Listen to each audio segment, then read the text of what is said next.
On the occasion of our second annual My Brother's Keeper Summit, as the title indicates, that's self-explanatory. We are our brother's keeper. We have an obligation and a responsibility to reach back, to reach forward, and to bring our young brothers together and to help build them up, to edify them, and to pave a positive future for them. This second annual summit is about that, but this is not just a summit for the sake of having a summit. This is a summit for coming together and planning out the next action steps to go forward.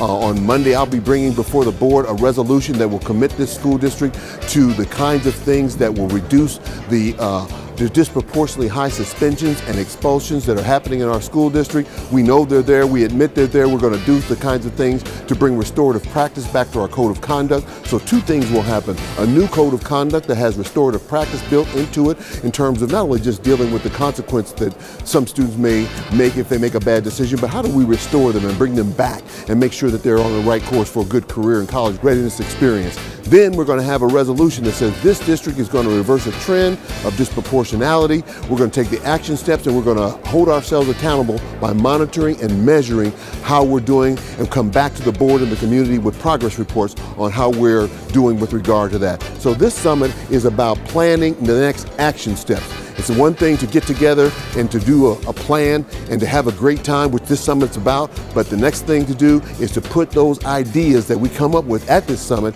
into action. We're fully committed to doing that. We're going to reach new heights. We're part of a national movement of My Brother's Keeper and addressing the issues of the pipeline to prison and My Brother's Keeper. So we're going to continue doing that, and we hope that you will join with us in your own way in helping and make sure that our young people have what they need to succeed. If you look at your potential right now, you have your whole life ahead of you and the purpose that you can live for. It's all about the choices you make. As a judge on a daily basis, unfortunately, when I come on the bench to sit down, the vast majority of my audience looks like this. And when I say it looks like this, the people are sitting in the audience, they look like me, talk like me, and they're from my community. That is something I would really, really like to change. So it's all about choices. You got a choice to get that education, or you got a choice you can go to prison. I think the education is a better choice. Because one of the things I live for, I tell people all the time, I'm Eleanor's son. And for Eleanor, that is my pride and joy. Eleanor's my mother.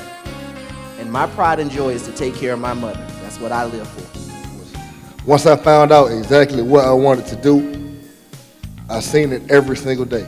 And I believed in it like I believed in my first and last name. My first and last name is Julius Williams. So if somebody would have told me when I was 8, 9, 10 years old that you would not go to the NFL, I would have looked at them like they called me a whole different name. Like they told me my name was Anthony Smith. That's how much I believed that I would go to the NFL. And after I found that vision, I did everything in my power to look at that vision every single day. So then we talk about decisions. Every time you wake up in the morning, you have a choice of decisions you make. You can make good decisions, or you can make not even good decisions. You can make rational decisions towards your future, or you can make decisions that are going to hinder you from what you're going to do in the future. I mean, you talk about phenomenal, you talk about just great, awesome. When we want to say that we can't get almost 1,000 African-American men in the same place. They weren't fighting, they weren't after each other, there were no guns, there was no cussing, no fussing. We're talking about a phenomenal issue that we were able to come together and work on. All the issues that you can think about, all the things that our young men can come together. They were attentive, they were all in unison, all together, all working toward the same cause. When you talk about being our brother's keepers, these young men most certainly have shown that they can be, and they will be their brother's keeper. This was a fantastic presentation by my brother's keeper and the school system. They did a great job of soliciting young men to come in on a Saturday to participate in this event. The transportation component was great. High schools from all over DeKalb County were represented. It was also amazing to see a large number of very young people, elementary and middle school kids here. I think the breakout sessions were great. The participation was fantastic. The students were more than cooperative. It's a fantastic opportunity for them to be able to glean from young men and who have been involved in the intervention prevention aspect of day-to-day life here in DeKalb County. On Love and Hip Hop, I've represented Lil Scrappy, I've represented Benzino, I've represented NBA, NFL players, and I tell you one thing, that if you don't listen, to the folks that brought you here, to the folks that are supporting these programs, you'll find out how tricky life can be and how hard it is when you get yourself in some trouble, how to get out of it. Today's event was powerful. Not only did we have an increase in the number of students, but we also saw an increase in the number of parents, staff members of DeKalb, and community stakeholders. It was a great showing of support and emphasis on the importance of this type of situation and the crisis that we face with our males in society. Jesse Milner, I teach math at Clarkson High School. I am a product of DeKalb County as well, graduated from back there High School. Mr. Smith, I've also seen you play, big fan. My students all the time say, I hate math. That's the first thing they say. So I want you guys to explain to them how important math is in terms of making money, understanding how can you spend your money, how to invest your money, because a lot of students, they say, I hate math, but I'm trying to explain to them, math is money. Math is the most prevalent subject that you will use in life after school.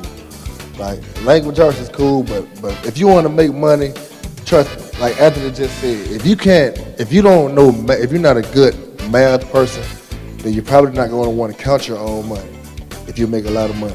So you're going to turn it over to somebody else to manage your money for you. And if you can't count and if you don't pay attention to your numbers, you're going to get took. People are going to take money from you in business.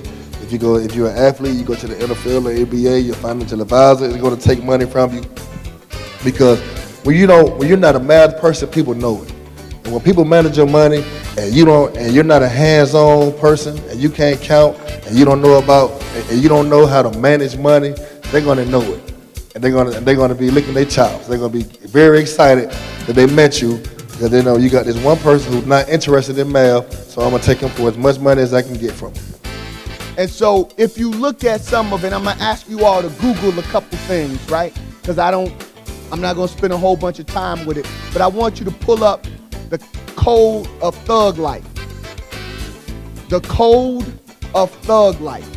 C-O-D-E, code, right? So if you look it up, what you'll find is that Tupac says that there are two things that if you engage in thug life, there are two things that are guaranteed.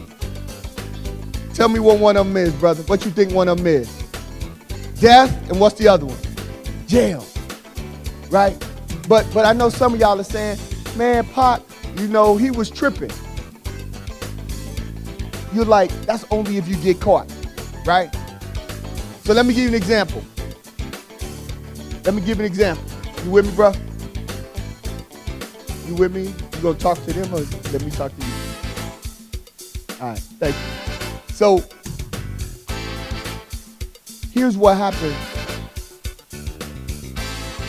3 weeks ago.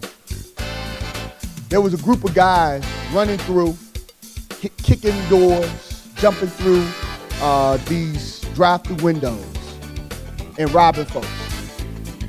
You know how many they got away with? 50. They got away with 50 robberies, right? 50. And so they would jump through the window, they'd rob, and they think they'd get away with it, right? So now, what happened? Again, the code of thug life says what has to happen. All right? So how long do you think for 50 armed robberies you get to go to jail? The rest of your life. Okay, first of all, let me just thank everyone who had anything to do with this, starting from our leader, Dr. Green, Dr. Rasmussen, Dr. Tinsley, all of the guests, but more importantly, even the parents and the young people that came out today. This was amazing. We had an opportunity to really impact some lives and our future and our young people. So thank you for allowing me to be a part of this. I think that this year was actually the best year we had, and possibly because we had something to build on and we had a lot of energy from our young people. So thank you again for allowing us to be a part of My Brother's Keepers. The Stewart Foundation is honored to be a part of DeKalb County Schools as well as the My Brother's Keepers Task Force. and look for bigger and better even next year and throughout the year. So this won't be the last thing that we do. We'll be working throughout the summer and throughout the next school year. Thank you. Hi, my name is Terry Moore, and I'm here for my brother's keeper. Excellent event. I had a great time speaking to the kids about the music industry. Hopefully they got the knowledge and the information, but it was an honor to be here. We really kind of focused on careers in the music industry that were ancillary, based on reading, writing, counting. We talked about accountants. We talked about being a lawyer. We talked about being graphic artists, videographers, and all of the other very substantial careers that are in the music industry that people can work towards achieving to be able to support artists. And these careers can last longer than the life of their clients, the artist.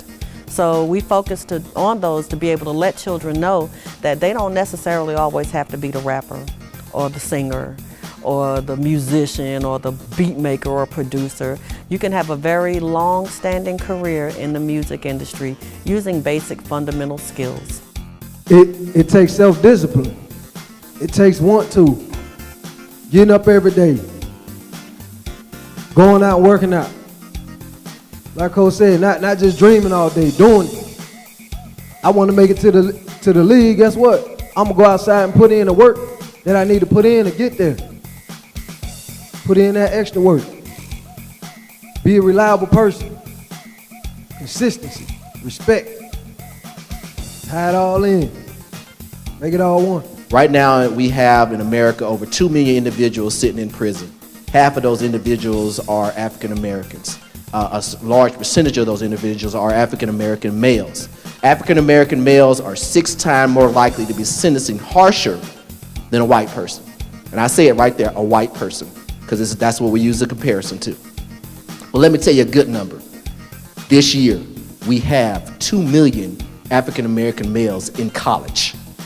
Did y'all hear what I said?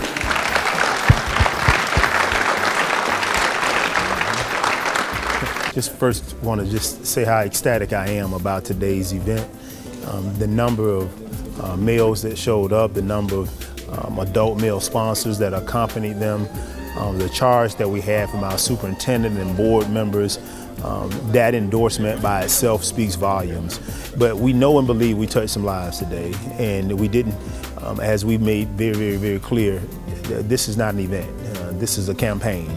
And while we wanted to capture their attention, we also wanted to make them aware of the fact that we're not leaving them, that we're extending that olive branch, that we're going to build those relationships, and we're going to sustain the work that we started here. And we know that that is incumbent upon us to make sure that that continues in our school, that continues in our communities, that continues in our churches. So today was just the beginning.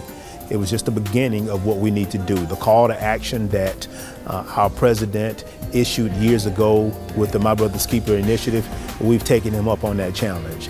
And we have to continually to work hard and combine our efforts. That's from clergy, that's from politicians, that's from civic groups, that's from fraternities, sororities, foundations, as well as educators to make this happen, because it is our males that we're losing, and it is very obvious. It is a crisis, and we've got to do something about it.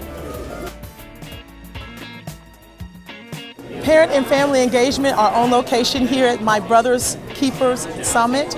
We're here with some of our print-rich resources that are available for parents, linked to learning from cradle to career.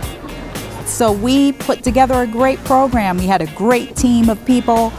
We had lots of workshops. I think Behind the Music and Healthy Teen Relationships was a winner. Yes. We also did leadership workshops and investing in your image. What else? Well, we had some great workshops regarding interviews and getting ready for employment. Yeah. And also, I think one of the students enjoyed the opportunity to think about changing their thought patterns. Yeah, and how that can training your brain. That's right. It's really awesome. Yeah. Yeah, and investing in your image. True, very true. Yeah. Yes. So we just had a great program today. We will continue to support MBK DeKalb, right?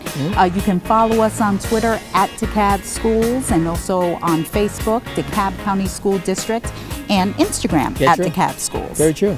#MBK DeKalb. Definitely. Stay tuned.